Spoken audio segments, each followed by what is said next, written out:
নমস্কাৰ চাবিৰসকল ড্ৰিমছ অসমৰ এটি নতুন ভিডিঅ'লৈ আপোনালোকক স্বাগতম জনাইছোঁ। আজিৰ ভিডিঅ'ত আপোনালোকক আগন্তুক বিধানসভা নিৰ্বাচন 2026ত শিক্ষা সেতু এপত কেনেকৈ ইলেকশ্যন ডিউটি লিভ আপোনালোকে এপ্লাই কৰিব লাগিব সবিশেষ জনাম। চাবিৰসকল ভিডিঅ'টো একেলগে চাই যাব।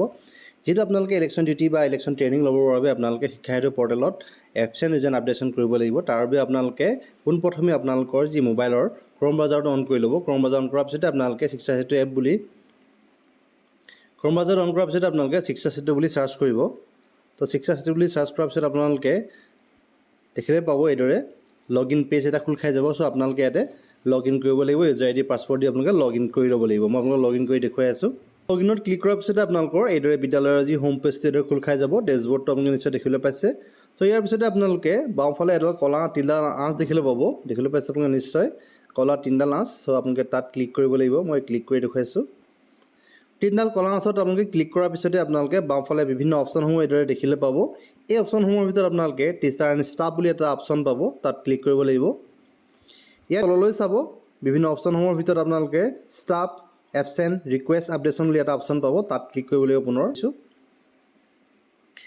ইয়াত ক্লিক কৰাৰ পিছতে পূৰ্বতে আমি যিসমূহ লিভ এপ্লাই কৰিছিলোঁ বা ষ্টাফ এবচেণ্ট ৰিকুৱেষ্ট আপডেশ্যন কৰিছিলোঁ সেই অপশ্যনসমূহ আপোনালোকে ইয়াত দেখিবলৈ পাইছে। ইয়াৰ পিছতে আপোনালোকে যিসমূহ ইলেকশ্যন ডিউটি আপোনালোকে যিহেতু একাউণ্টটোক যিহেতু ইলেকশ্যন ট্ৰেইনিং বা ইলেকশ্যন ডিউটিৰ বাবে আপোনালোকে যাব লাগিব। তাৰ বাবে আপোনালোকে আপডেট ৰিজন বুলি এটা অপশ্যন আছে ওপৰত। তাত ক্লিক কৰিব লাগিব। মই আপোনালোকক দেখুৱাইছে নিশ্চয় আপোনালোকে সকলোৱে নিশ্চয় দেখিবলৈ পাইছে আপডেট ৰিজন বুলি। ইয়াত আপডেট ৰিজনত ক্লিক কৰিব। ইয়াত ক্লিক কৰাৰ পিছতে আপোনালোকে ষ্টাফ চিলেক্ট কৰিব লাগিব। মই ষ্টাফ চিলেক্ট কৰিছোঁ। ডেট চিলেকশ্যন কৰিব লাগিব। যিহেতু মই আপোনালোকে ক্লিক কৰি দিছোঁ ডেট চিলেকশ্যন কৰিবৰ বাবে। যিহেতু 11 তাৰিখে আমাৰ ট্ৰেইনিং আছে মই 11 তাৰিখটো চিলেক্ট কৰি দিছোঁ। ইয়াৰ পিছতে কিমান তাৰিখলৈ যিহেতু হ'ব ট্ৰেইনিংটো, যিহেতু এদিনৰ ট্ৰেইনিং আছে চ' তাৰ বাবে মই এদিনৰ ডেটটো ইয়াত ক্লিক কৰি দিছোঁ। পুনৰ 11 তাৰিখটো চিলেক্ট কৰি দিছোঁ। আৰু এবচেণ্ট ৰিজনটো যিহেতু আপোনালোকে দিব লাগিব।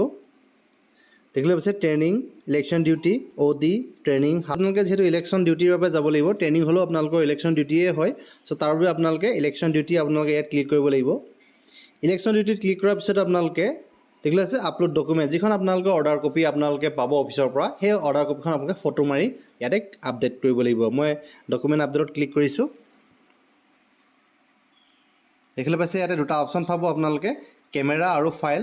যদি আপোনালোকে কেমেৰা যোগেদিও আপোনালোকে ফটো মাৰি ডাইৰেক্ট ক্লিক কৰি আপডেট কৰিব পাৰে, নতুবা আপোনালোকে ফাইলৰ পৰা চুজ কৰিব পাৰিব। এইদৰে মই ইলেকশ্যন ডিউটি ফটোখন আপলোড কৰি দিলোঁ। আপলোড কৰাৰ পিছতে আপোনালোকে ছাবমিটত ক্লিক কৰি দিব। ইয়াৰ পিছত আপোনালোকে এই যি লিভটো এপ্ৰুভ কৰিব লাগিব। তাৰ বাবে ষ্টাফ এবচেণ্ট ৰিকুৱেষ্ট আপডেশ্যনত আপোনাৰ ক্লিক কৰিব লাগিব।